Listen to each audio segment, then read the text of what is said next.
might handle better than me as well. He's lowered compared to me. It needs coilovers because it was very like wheel away and all that.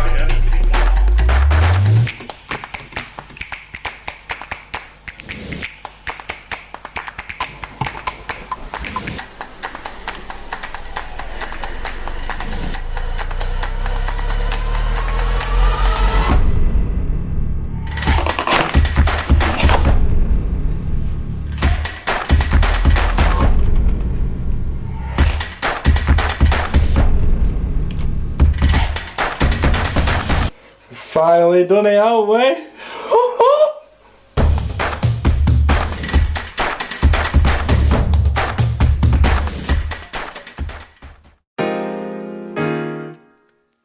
So then, after years of talking about it and plenty of time saving up for something I really wanted, I didn't want to scrimp, I didn't want to compromise, the Type R is finally going to be off standard ride height, standard crashy suspension, and be on these lovely Meister R coilovers. Now, from looking at coilovers from the start, these are the ones, from doing research and asking opinions, these are the ones I've always wanted from day one. And as you guys know, if you've seen me mention in other videos, I prefer to just go without for a really long period of time and be happy with what I've got until I get to a point where it's like, this is the standard of what I want to get for this component. Right, I can get it now. Rather than going, right, I'll get cheap coilovers, or I'll get eBay coilovers, or I'll get lowered springs for now.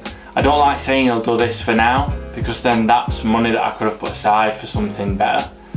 So yeah, as you've seen, this has pretty much been on the car goals, bucket list, whatever you want to call it. I'm just really grateful.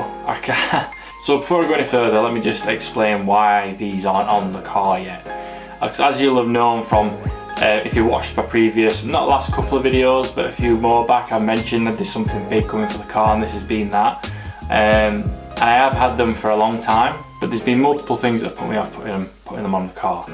One being both cars needed MOTing, and I know that, and I know there's been things on them that needed fixing before they were MOT'd. So for the diesel, it was the track rod end that needed sorting, ABS sensor, and the drop links, which have all been done now. And I'm happy to say that car has actually passed its MOT a couple of days ago actually, so that's good.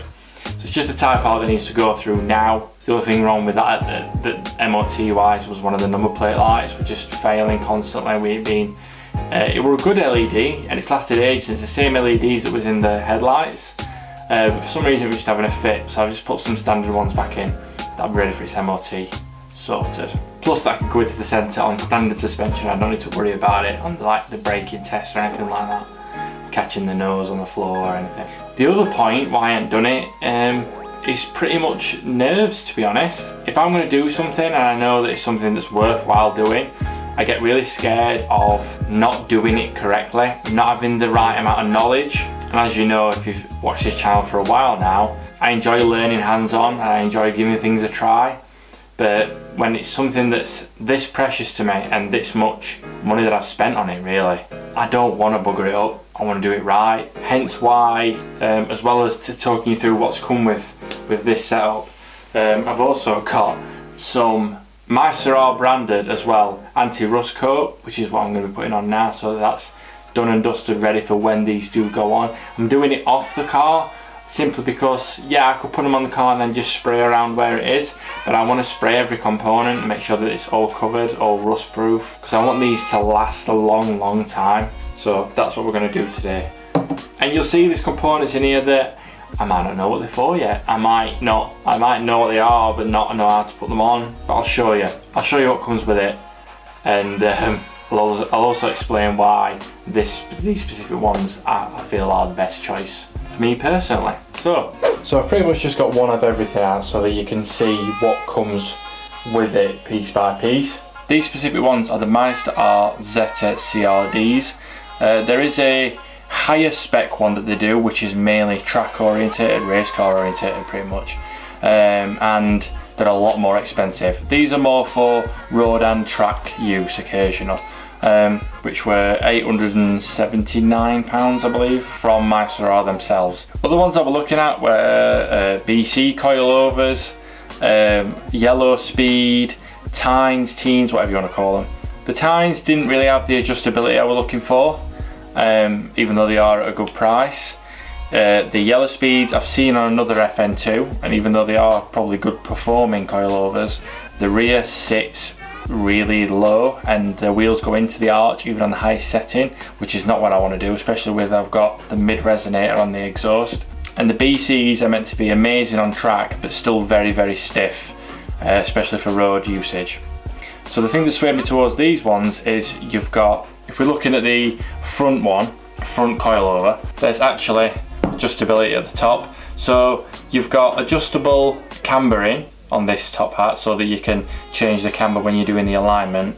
You've also got an adjustable knob there for your dampening, so you can run it stiff, you can run it soft as possible if you want for like road use.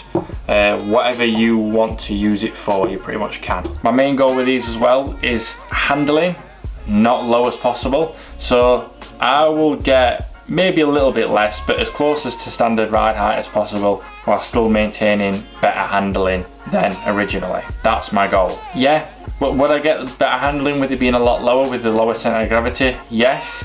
Do I have a flat drive and no speed bumps to drive on the way to and from work or wherever I want to go in Sheffield? No. So that's not logical for me. On the rear, the shock and the spring are separate, so you've got the rear shock for the rear, obviously, because it's a rear shock, and you've also got the rear spring, which has got these, like, I'm guessing they are to use and seat in. I don't think they're just packaging. I don't know. I'll find out. And now I'm going to sound quite unknowledgeable and possibly stupid a lot of times talking about these because I've never put them on before. So yeah. You also get these little cups. I think these are for the rear springs if you want to add a little bit of extra height. So I'd have thought that might slip in there and then that'll get pushed in there and you can run it like that if you want to. Or it might be for the bottom. I don't know. I'll find out. As well as them, you also get these two coilover adjustable wrenches. You can't really see on camera, but it is engraved Mysera branded ones, so they're the ones that come with this. Always keep a hold of these because you'll always have a friend who doesn't have one, or if you're ever in another situation when you've got different coilovers on a different car, whatever you want to do. I think these might be unique to these coilovers, but it's always good to have some just in case. So keep them safe even after you've put these on and adjusted them to how you want to. There's also a little bag of hardware that's got things like bolts with washers, some other adjustable tops. I don't know if those are to go on the rears or are they spares. I'm not sure. It'd be nice to think they can go on the rear so you can adjust the dampening there as well, but we'll see. There's just a lot of stuff to digest. But yeah, that's pretty much everything that comes with this set of coilovers. Now I know I'm going to pretty much have to put aside a weekend to change these, just so I don't rush them. Another drawback that I have is I'm really crap at asking for help. I'd rather research and research and research, and then I know that I've got the most and the least amount of knowledge about installing them when I'm doing it, because then if something goes wrong, it's my fault. If a step gets skipped, it's also my fault, because the last thing I want to do is have somebody who's a lot more confident than me putting stuff on like this, put them on bish bash bosh, and then I wanted to take an extra precautionary step and it's been missed, and then obviously ridiculously I then get upset with that person even though they've pretty much helped me and done a brilliant job. It's just something that I struggle with, which is why you see a lot of me doing things on my own. And I just want to say as well, I'm really grateful for the amount of help I get offered, especially from you guys and other close personal friends, family. I'm just really bad at accepting it because I want to know what's going off from start to finish or something like this, and I want to be in control. So yeah, that's kind of another reason why they're not on yet. I think what I'll end up doing is, because I've not adjusted them at all, put them straight on the car as is, and then look at the ride height compared to previously and adjust them then accordingly, rather than me trying to adjust them whilst they're off and not understanding where I'm going with it. But yeah, before we actually get them on, enough of me bambling like I do in every video. Let's get these weather sealed and ready for a weekend that doesn't look like this. Okay.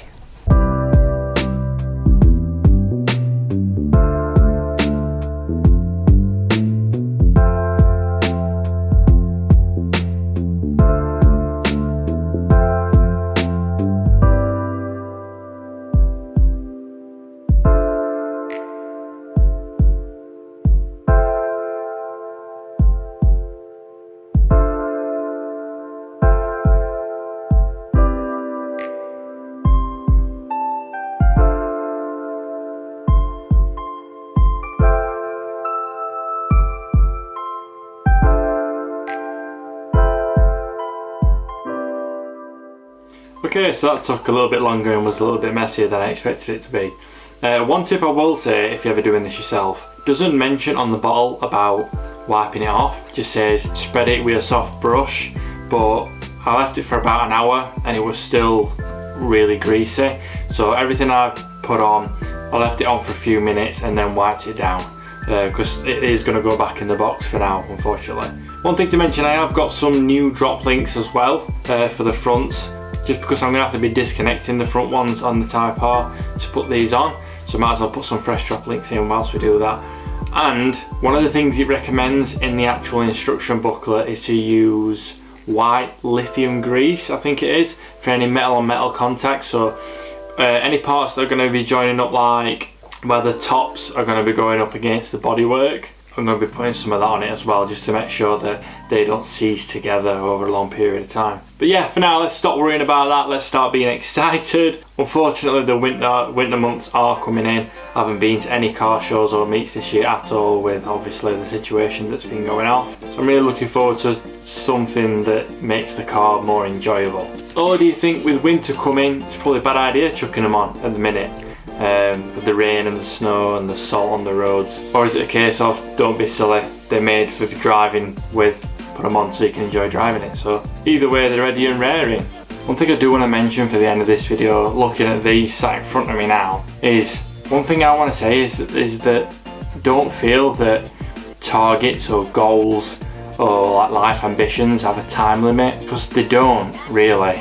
The only time limit you really have is until the end of your life. Two main reasons why I say that, and one is that don't ever feel like, say, let's put it into perspective, you've just got a car that you really wanted to get, and you know that, like say, show season's coming up, and you want your car to be to a set standard. Now, unfortunately, financially, you might not be able to get it to that standard anytime soon, but you want it to be modified and you want to show personality in your car, which I understand that completely, but don't lower your bracket for yourself because you want to have something to put out there. I don't see a point in putting your goals, high goals aside on, say, something you want to do with your car, and purchasing loads of cheap alternatives that you're not really happy with just so you can say, look, this is what I've done. Wait and be patient.